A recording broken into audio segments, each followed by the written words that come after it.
বৌদি, এবারে পুজোর চাঁদাটা নিতে এলাম।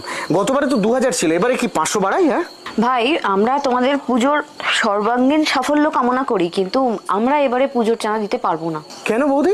আমাদের আমাদের অসহ্য চলছে। অসহজ? কে মারা গেল আপনাদের? একই পাড়ার মধ্যে থাকি, জানতে পারলাম না তো। আমার এক ছোট বোন মারা গেছে। তাই? ও মাই গড, কবে? আপনার নিজের বোন? 9th আগস্ট রাতে আরজি করে। সে শুধুমাত্র এখন আমার বোন না, সে এখন সবার বোন, সবার দিদি, সবার মেয়ে।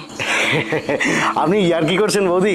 অ্যামাউন্ট কমাতে হলে বলুন না, কমিয়ে দিচ্ছি, অসুবিধা নেই। আমি সিরিয়াসলি বলছি, এটা সামাজিক শোক, এটা রাষ্ট্রীয় শোক, বুঝো না? কিন্তু মানছি, কিন্তু এইটার জন্য দুর্গাপুজোর চাঁদা? আমাদের বাড়িতে কোনোদিন চাঁদা কমানোর দরকার পড়েছে বলেছি কোনোদিন? না তা না, তবে যতদিন না সুবিচার পাচ্ছি ততদিন এই অসহজ পর্ব চলবে।